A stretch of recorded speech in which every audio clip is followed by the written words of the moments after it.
ഒടുവിൽ കേരളത്തിലെ ക്രൈസ്തവ സഭകൾക്ക് ബോധോദയമുണ്ടായിരിക്കുന്നു. ലവ് ജിഹാദ് ഒരു മിത്തല്ലെന്നും ലവ് ജിഹാദ് ഒരു യാഥാർത്ഥ്യമാണെന്നും ഉറക്കെ വിളിച്ചു പറയാൻ കേരളത്തിലെ ക്രൈസ്തവ സഭകൾ തയ്യാറായി തുടങ്ങിയിരിക്കുന്നു.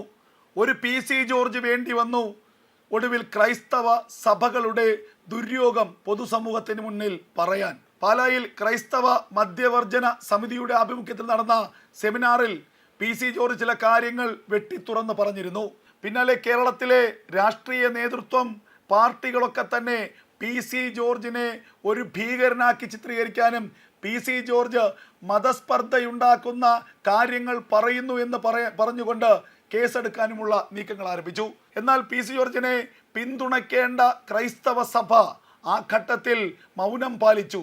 PC ജോർജ് തന്നെ പറഞ്ഞു, ഞാൻ പറഞ്ഞതിൽ ഉറച്ചു നിൽക്കുന്നു, തെറ്റൊന്നും ഞാൻ പറഞ്ഞിട്ടില്ല, ഞാൻ പറഞ്ഞത് ക്രൈസ്തവ സമൂഹം ഇനിയെങ്കിലും ഇരുത്തി ചിന്തിക്കേണ്ട കാര്യമാണ്.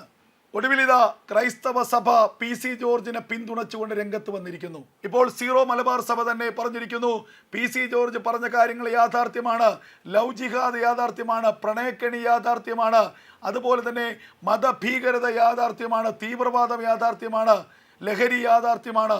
ഇതൊക്കെ യാഥാർത്ഥ്യമാണെന്നും PC ജോർജ് പറഞ്ഞതിൽ ഒരു തെറ്റുമില്ലെന്നും ശരിയായ കാര്യം തന്നെയാണ് PC ജോർജ് പറഞ്ഞതെന്നും സീറോ മലബാർ സഭ വ്യക്തമാക്കിയിരിക്കുന്നു.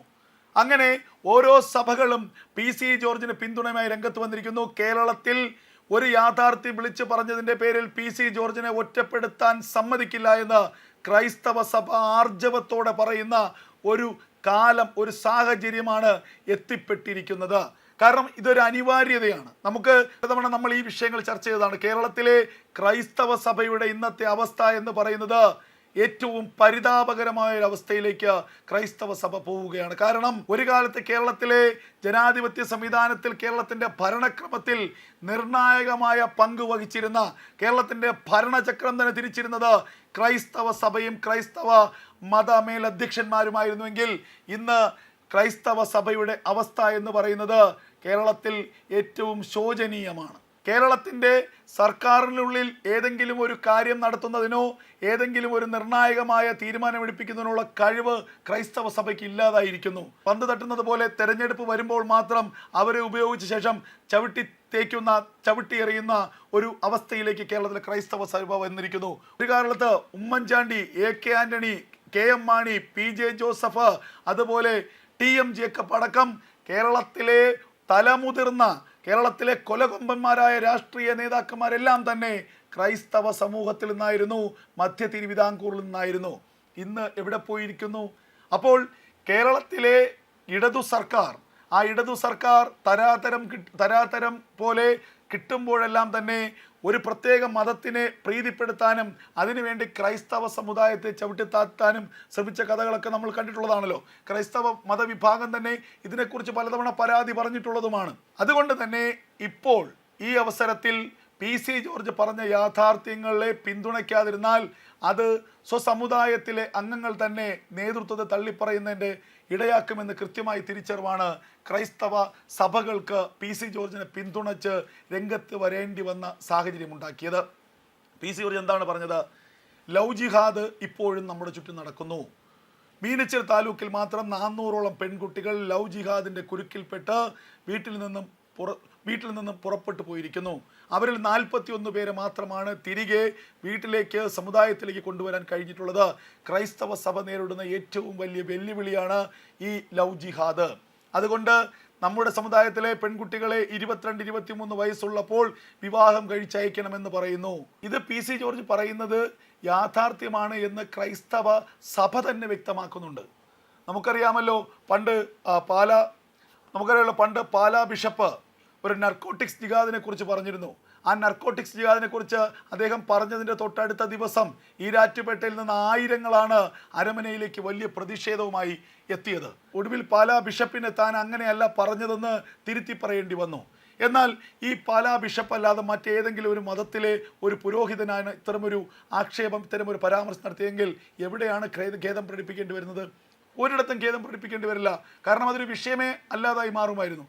അപ്പോൾ ഈരാറ്റുപേട്ടയിലും കോട്ടയത്തെ ചില ഭാഗങ്ങളിലും നടക്കുന്ന മത ന്യൂനപക്ഷങ്ങളുടെ വലിയ വലിയ ഇടപെടലുകൾ, വളരെ നാടിന് തന്നെ വിപത്തായി മാറുന്ന പ്രവർത്തനങ്ങൾ, ഇതിനെക്കുറിച്ചൊക്കെ പി സി ജോർജ് ഇതിനു മുൻപും പറഞ്ഞിട്ടുണ്ട്. അതിലുണ്ടായ തിക്തഫലമാണ് അദ്ദേഹത്തിന് ഈരാറ്റുപേട്ടയിൽ തെരഞ്ഞെടുപ്പ് പ്രചരണത്തിന് പോലും അനുവദിക്കാതെ ഒരു കൂട്ടം ആളുകൾ തടഞ്ഞത്. ഇപ്പോഴിതാ പി സി ജോർജ് വീണ്ടും പാലാ രൂപതയ്ക്കുള്ളിൽ നടന്ന ഒരു സെമിനാറിൽ പറഞ്ഞ കാര്യത്തിൽ അദ്ദേഹത്തെ വേട്ടയാടാനാണ് കേരളത്തിലെ ചില രാഷ്ട്രീയ പാർട്ടികളും ചില രാഷ്ട്രീയ നേതൃത്വവും, പ്രത്യേകിച്ച് യൂത്ത് കോൺഗ്രസ്, യൂത്ത് ലീഗ് അടക്കമുള്ള പാർട്ടിയുടെ ചില സംഘടനകളൊക്കെ ശ്രമിക്കുന്നത്. വീണ്ടും പി സി ജോർജിനെതിരെ നിരവധി പരാതികൾ പോകുന്നു. പി സി ജോർജിനെ വീണ്ടും പിടിച്ച് അറസ്റ്റ് ചെയ്ത് അകത്തിടാനുള്ള ശ്രമങ്ങൾ നടത്തുന്നു. നമുക്കറിയാം, നേരത്തെ മറ്റൊരു പരാമർശത്തിൻ്റെ പേരിൽ പി സി ജോർജിനെതിരെ SDPIയുടെ വലിയ റാലി ഈരാറ്റുപേട്ടയിൽ ഉണ്ടായിരുന്നു. അതിൻ്റെ തൊട്ടടുത്ത ദിവസമാണ് SDPIയുടെ ദേശീയ അധ്യക്ഷനായ MK ഫൈസിയെ ED അറസ്റ്റ് ചെയ്യുന്നത്. അപ്പോൾ പി സി ജോർജിനെ അകത്താക്കാൻ വേണ്ടി കിണഞ്ഞ് പരിശ്രമിച്ച SDPIയുടെ നേതാവ് MK ഫൈസി തന്നെ പിറ്റേ ദിവസം അകത്തായി. ഇപ്പോഴും അഴിയെണ്ണിക്കൊണ്ടിരിക്കുകയാണ്. അതിന് പിന്നാലെ ഞെട്ടിപ്പിക്കുന്ന വിവരങ്ങളാണ് ED കണ്ടെത്തിയിരിക്കുന്നത്.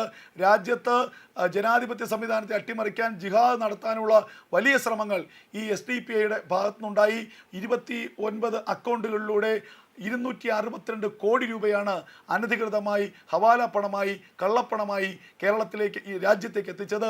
ഇതൊക്കെ തന്നെ രാജ്യത്ത് വലിയ കലാപങ്ങൾ, ജിഹാദുകൾ ഒക്കെ നടത്താൻ വേണ്ടി ഉപയോഗിക്കാൻ വേണ്ടിയുള്ള പണമായിരുന്നു. പോപ്പുലർ ഫ്രണ്ടിൻ്റെ മറ്റൊരു മുഖമാണ് SDPI എന്ന ED തന്നെ, രാജ്യത്തെ ഒരു അന്വേഷണ ഏജൻസി തന്നെ വ്യക്തമാക്കിയ സാഹചര്യം കൂടിയാണ് നിലവിലുള്ളത്.